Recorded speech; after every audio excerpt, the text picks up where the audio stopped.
Well, here we is.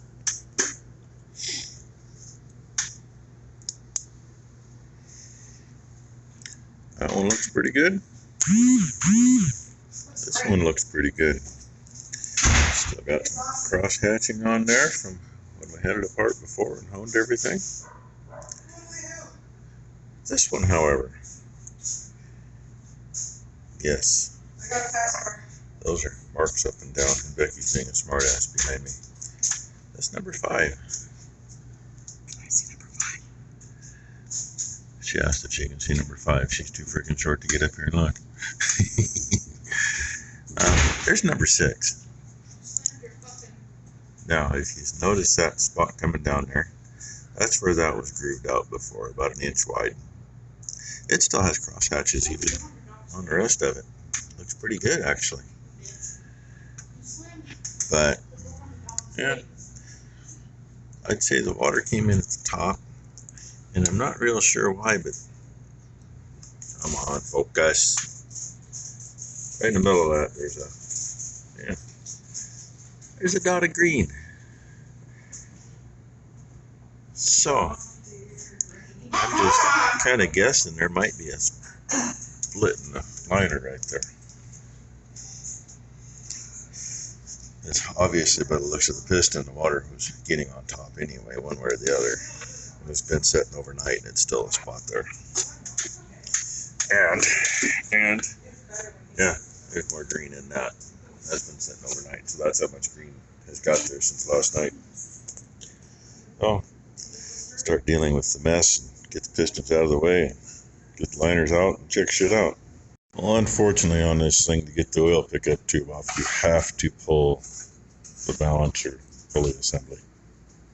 There is no two ways about it, because right about here and here are the 2 bolts that hold the tube in. And I knew we had something around here, and I found it. I actually found it right off the bat, because I'm thinking, I know it's here, I know it's here, I know it's here. That's how you pull it. There's a center hole. That's the piece that actually holds this on. But this end of the shaft has a center hole. That's ground to fit. Just got to put a couple of 3/8 bolts into those holes, from the other side, of course, and pull it off. And I'm thinking we're going to put a new sleeve on that, maybe a new seal in, because it's a little damp. I mean, not bad, but a little. But anyway, this has done its job again. And she's cleaning up in there so we can get that apart, we get that tube out, and see if we can't get some pistons out. I just said words. I just cut the foot out of that step with my knee. I did the same thing yesterday because I need to walk for an hour. Yes. So here we are, trying to keep my headlight in the right place so you can see the nice gooey mess. Really a lot nicer mess than what the John Deere was, because, well, this just didn't dump all its water in the pan. So now we've got the tube out of the way, which bolts up to that bolt. And yeah, I know you can't see over there, but there's 3 holes in the front, because it totally blocks the main bearings. Well, it does a curve, but it comes right along here.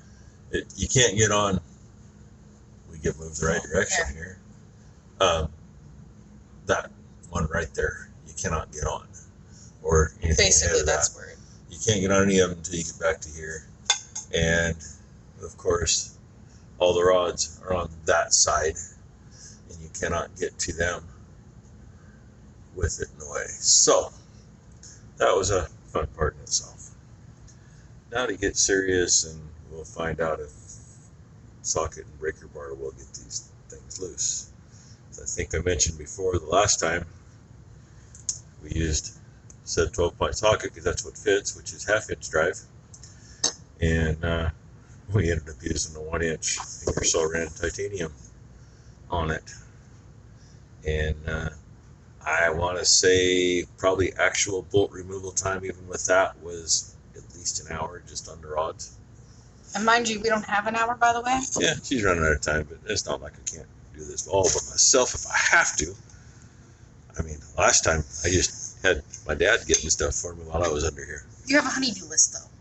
Yeah. Anyway, so we're gonna get started on this. Yeah, it looks like she's ready to go to her doctor's appointment or ultrasound today. You want an ultrasound up your yin yang? No. You sure? I was gonna grab a flashlight. This one will work. I just took it off. Had it on for the last little bit. We didn't get all of them out yet. They got laid the wrong way, but that's okay. Number 1. Number 2. Or number 6, rather. Why did they not get laid out in order? Huh? Why are they all kinds of weird order? That's how we brought them up, dude. I don't care how they came out. I care how they go back together. So, that's the magic number. Look at that nice piston. Oh, baby, doesn't that look beautiful? Here, in case you're really... Oh, come on. In case you really can't see it.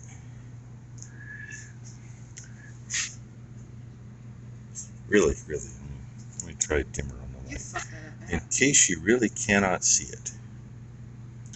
I didn't expect it to be quite that bad, but that totally Ruined it. totally destroyed that one. Now, in fact, here's a piece of ring laying right there. And yeah, it's Nikki down there. I should have pushed it in further. Arms aren't as long as I thought. Sorry about that flashy pattern. You can still see middle of the screen, there's a line straight up and down in number 6. That's where the ring rolled before, and we honed it out. That looks like it's been actually sealing quite nicely for a while. And this one,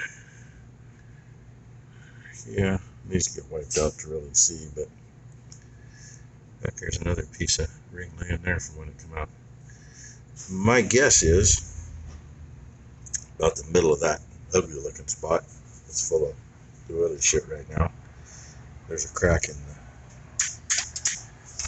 there. And yeah, these two are beautiful.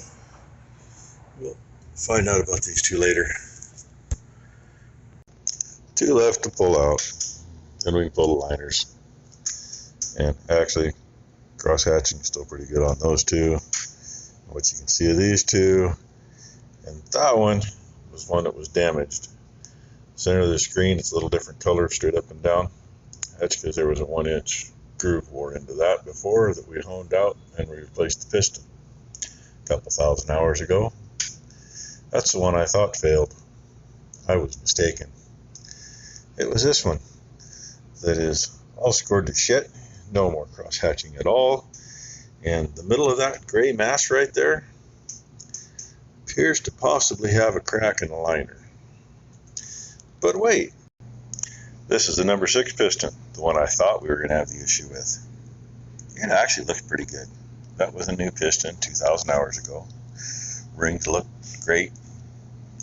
That's the number 1. It had new rings and new bearings at the same time. It looks good.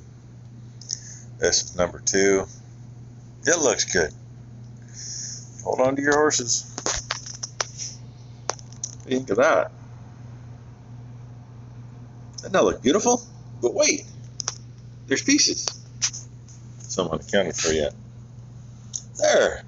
Doesn't that look even better? Yeah, that's number 5.